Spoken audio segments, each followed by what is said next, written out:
river of water of clear crystal coming out of the throne of Elohim and the Lamb. So the Father and Son are there, and we realize, just like the Mishkan, that there's a bowl of water there. When Solomon's temple, there's the big, huge water there. And Yahweh talks about, and we read in Ezekiel chapter 38 and 39, where there's this river that comes out of the throne. Well, here's the final typology in reality that's huge. It says this river that comes out of the throne, and we read about that same throne in the millennium, similar in Zechariah 14. In the middle of the street and on the either side of the river was a tree of life, which bore 12 fruits. Remember, in Ezekiel temple, there's something very similar, but this is the finality of that. And each other yielding its fruit every month. And the leaves of the trees were for the healing of the nation, or really the health of the nations. Remember, this is all spiritual. What all that really means, we'll know when we get there. And no longer shall there be any curse, and the throne of Elohim and the Lamb shall be in it, and the servants shall serve him. Or his slaves, the word slaves here. And they shall see his face. Remember, you can't see Yahweh's face if you're human beings and live. They shall see his face, and his honor shall be upon their foreheads, his name. And the night shall be no more, and they shall need no lamp or light of the sun, because Yahweh shall give them light, and they shall reign forever, Olam. And he said to me, these are the words of trustworthy and true. And Yahweh Elohim of the set-apart prophets has sent his messengers to show his servants what has to take place with speed. See, I'm coming speedily. Blessed is he who guards the words of my proclamation of this book. And I, Yakanan, saw and heard these matters. And when I heard, I saw, I fell on my face and did worship at the feet of the messenger who showed me these things. And he said to me, see, do not, for I am your fellow servant. An angel is a fellow servant. And of your brothers the prophets, and of those who are guarding the words of this book. Worship Elohim.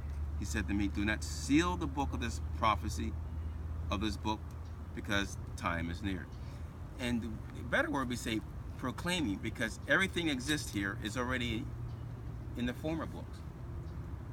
If you understand what happened in Egypt, you understand what happened in Babylon, you understand what happened in Sodom and Gomorrah, what happened in the flood, all those things are taking you to a former book of Revelation.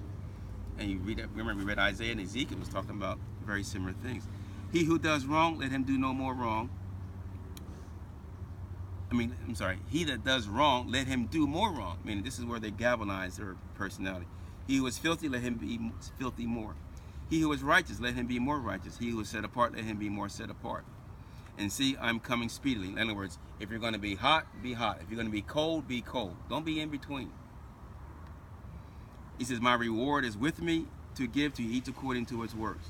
I am the Aleph and Tav, the beginning and the end, and the first and the last. Blessed are those doing his commandments, so that the authority shall be theirs unto the tree of life, and to enter through the gates into the city. But outside, it doesn't mean that they are literally outside. But remember, outside is another picture of being dead. But outside are dogs, those who enchant with drugs, there they go again, those who whore, the murderers, the idolaters, all those who love and do falsehood. I, Yeshua, have sent my messenger to witness to you these matters in assemblies. I am the root and the offspring of Dawid, the bright and morning star. And spirit and the bride say, come. There's you guys again. And he who hears, let him say, come. And he who thirsts, come. And he who desires it, take the waters of life without paying. For I witness everyone hearing the words of this proclamation of this book. If anyone adds to them, Elohim shall add to him the plagues that are written in this book. If anyone takes away from the words of this book of this prophecy, Elohim shall take away his part from the book of life. Again, you remove yourself from the book of life, and out of the set-apart city, which are written in this book. And he that bears witness of these matters, see, I am coming speedily. Amen. Yes, the Master Yeshua. And the favor of Yeshua Master, Messiah, be set at once. Amen. So this is what this day represents. This is the closing festival, because everything is now clean. Everything now in spirit. And all those few that decide to say, I don't want no part of it, they're gone. And the reality is that we're with the Father on this earth, over in Israel, and wherever the earth will look like. And all the nations of people are now part of that great family in his kingdom. Like there's a kingdom of Rome and a kingdom of Persia. Now the kingdom of Yahweh extends, and it's all over the place. And this is the day that we're in. Hallelujah. I have a question. Mm-hmm. So if we're warring before the millennium, Mm-hmm.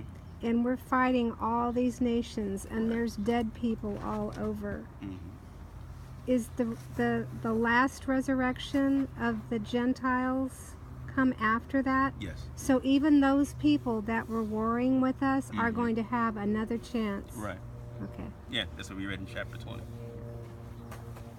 And in the first resurrection, where all of That's Shavuot. That's the one from Abel all the way to beginning of the millennium. so the people that like that, there are people at my work who are genetically Jews, but they're atheists. Mm-hmm. They will be. Okay. No, they will be in the physical resurrection and put in Israel to be re-educated by Yahweh. Right. Be read. That's, yeah. Right. Yeah. Okay. Because remember, they say, oh, our hope is lost. It's I got this. I'm going to give you a new spirit, and we're going to go ahead and start this party all over again. Yeah. You know, something to be re-education. I'm going to take myself to the other